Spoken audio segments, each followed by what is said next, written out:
Hello mga kamamshis, ngayon dito tayo sa Igorot Stone Kingdom sa Baguio City. So matatagpuan ito sa La Trinidad, Benguet.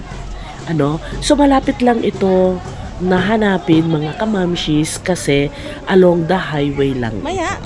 Para sa mga aakyat ng Baguio, huwag niyong palampasin na hindi mapuntahan ang Igorot Stone Kingdom kasi napakaganda po niya talaga.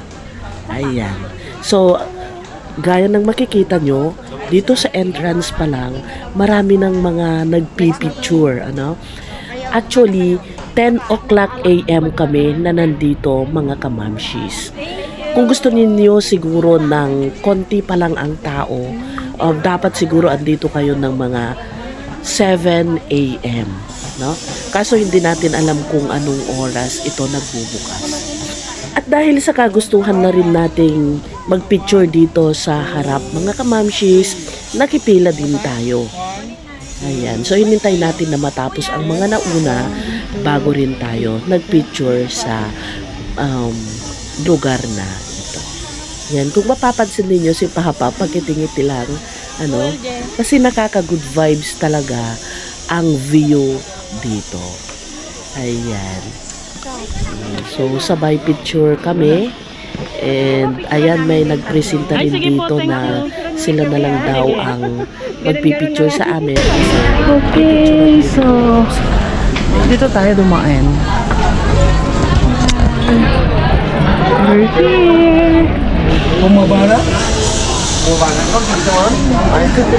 So, Igorot Kingdom.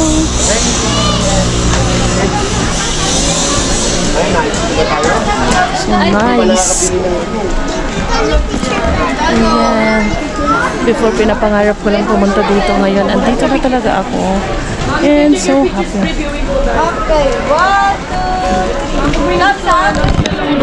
Mga kamamshis, iharap natin ang camera sa atin dahil ako ang magiging tour guide ninyo sa araw na ito. Kasama nyo ako sa pamamasyal sa Igorot Stone Kingdom na ito. So ayan, gaya ng sabi ko, puro picture ang mga tao dito. And ang hirap sumingit, kasi halos lahat ng magandang spot ay may mga nakapila na para magpicture. Ayun, actually meron ding mga nagpipicture dito. Kukunin nila yung camera mo at sila na ang bahalang mag-click-click. Pero, in return ay, mag-o-order ka rin ng picture mo. Pero hindi naman nila ito sa pilitan na kailangan mag-order ka. Pero dahil nahihiya naman tayo, dahil nag-effort sila, syempre nag-order din tayo ng picture. Yung remembrance talaga na printed na rin. So ayan, ang hirap talagang makipila mga kamamshis kasi sobrang dami ng mga nagpipicture dito. Ayun, so tayo na ang isinalang. Ayan, medyo magulo na ang ating camera kasi magpipicture na tayo. So click dyan, click dito, pause dyan, pause dito. At ayan, natapos na nga tayo sa pagpipicture sa spot na ito sa may revolto ng mga Igorots. Ayan. Papunta na tayo sa iba pang spot ng Stone Kingdom para naman makarami tayo. So dito pakinggan din natin ang mga biruan na nangyari habang tayo ay naglalakad. Dito lang po tayo sa kaliwa ng bakla. Ba't ba bakla natatawa kayo? Ganda na lang, ganda. Ganda na lang, ganda. Eh di lalaki mahabang buhok. Ayaw mong bakla. Lalaki naka-crop top.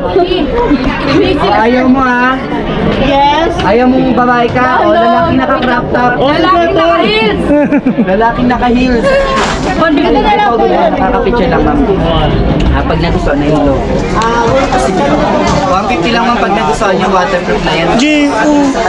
Optional na pag gusto nyo lang.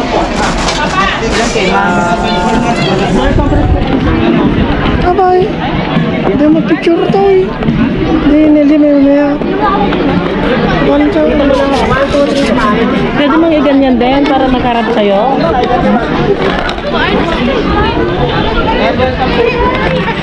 Guys, ang ganda talaga dito mga kamamshis. At para tayong tanga dito, paikot-ikot lang ang ginawa natin. Ayan, inikot-ikot lang natin ang ating camera. So, ayan, punta na nga tayo sa taas. Ito ang ganda-ganda ko. Yan, kung gusto nyo mag-picture dyan, ilagay nyo lang yung ulo nyo. Ipatong nyo yung ulo nyo dyan. Sa Hello, beautiful! I see you're videoing. Yeah. Record. I'm having my vlog. What's your name? Amara. From where are you? From Philippines. Okay. Nice meeting you, girl. Ayan mga kamamshis, at na-meet natin si Mara, isang makulit at cute na bata. Ayan, nung nakita niya tayo na nagvi-video, nagpapapansin siya, kaya kinuhanan natin siya ng video. Ayan, so ang ganda talaga ng Stone Kingdom. Super ganda. Wait. May nakikita tayong tatlong kalalakihan na sumasayaw. So, ito ay ipinapakita nila yung traditional na kultura ng Cordillera, particular sa mga tribo ng Ifugao at Kalinga. So, gaya ng nakikita nyo, mayroong silang hawak-hawak na gangsa. Ang gangsa ay isang sayaw na pinagmulan ng kasiyahan at pagdiriwang sa mga okasyong pampalakasan, ritual, at pagdiriwang ng mga tribo. Ito ay isinasagawa ng mga lalaki na nakaanyong tradisyonal na kasuotan, kadalasang may bitbit na mga gamit tulad ng gangsa o kulintang na mga instrumento. Ang gangsa ay hindi lamang isang pagtatanghal ng kasanayan sa pagsayaw, kundi nagpapakita ng kanilang kasanayan sa pagtugtog ng mga indigenous na musika ng mga Cordillera. So ayan, konting trivia lang doon sa gangsa na sinasayaw ng mga kalalakihan. Puro sa'yo naman yata kinuha mo ah.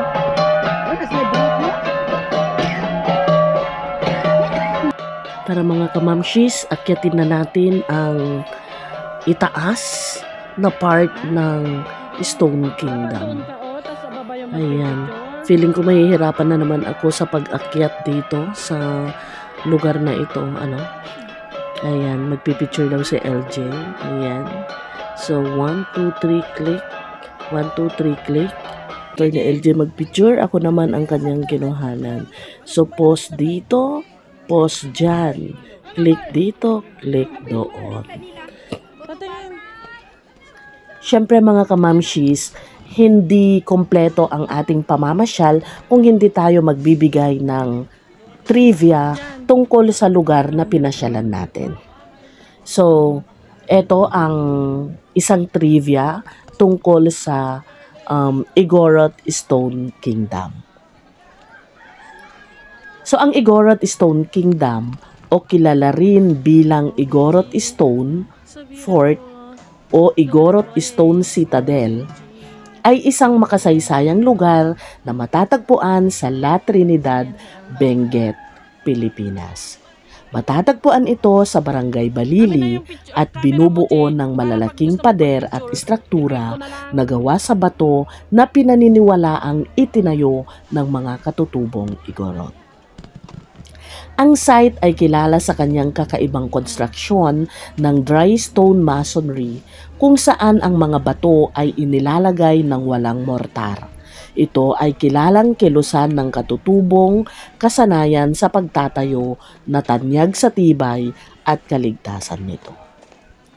May malaking kasaysayan ang Igorot Stone Kingdom na pinaniniwalaang may connection sa panahon bago pa dumating ang mga Kastila sa Pilipinas. Ang eksaktong edad at layunin ng mga instrukturang bato ay patuloy pa ring pinag-aaralan ng mga historiador at arkeologo. Ang mga teorya tungkol sa layunin ng mga istruktura ay naglalayong ito ay isang pasilidad na pandigma o ritualistiko. Ang ilan ay nagmumungkahi na ito ay isang fortaleza o citadel para sa proteksyon laban sa mga mananakop, habang ang iba naman ay nagpapahiwatig na may seremonyal o ritualistikong mga tungkulin ito. Ang Igorot Stone Kingdom ay patutuo sa galing ng mga Igorot sa inhenyera at arkitektura na nagpapakita ng kanilang kakayahan sa pagtatrabaho sa likas na materyales at pag-aangkop sa kanilang bulubunduking kapaligiran. Sa kasalukuyan, ang lugar ay isa sa mga dinadayo ng mga turista na interesado sa kasaysayan ng Pilipinas at kultura ng mga katutubo. Pinapayagan ang mga bisita na mag-ikot sa mga pader at masiyahan sa mga likas na gawa ng mga Igorot. May mga pagpupunyagi para mapanatili at maprotektahan ang lugar mula sa natural na pagkasira at pakikialam ng tao. Ang mga programa sa pangangalaga ay naglalayong panatilihin ang integridad ng mga pader ng bato at magpalaganap ng kamalayan sa kanyang kasaysayang kahalagahan. Tulad ng maraming sinaunang puok, ang Igorot Stone Kingdom ay may kaugnayan din sa mga lokal na alamat at kwento na nagdagdag sa kanyang misteryo at pagkakaakit sa mga bisita at mga historiador. Ang pagbisita sa Igorot Stone Kingdom ay nagbibigay ng pagkakataon na masilayan ang mayamang kultural na pamana at arkitektural na kasanayan ng mga Igorot na nagiging kapanapanabik na destinasyon para sa mga taga-subaybay ng kasaysayan at mga manlalakbay na nagsasaliksik sa Pilipinas. So yan lamang po ang ating trivia tungkol sa Igorot Stone Kingdom. Hanggang dito na lang mga kamamshis. Maraming salamat sa panonood sa aming vlog. Kita-kits sa aking susunod na vlog. Thank you! Bye!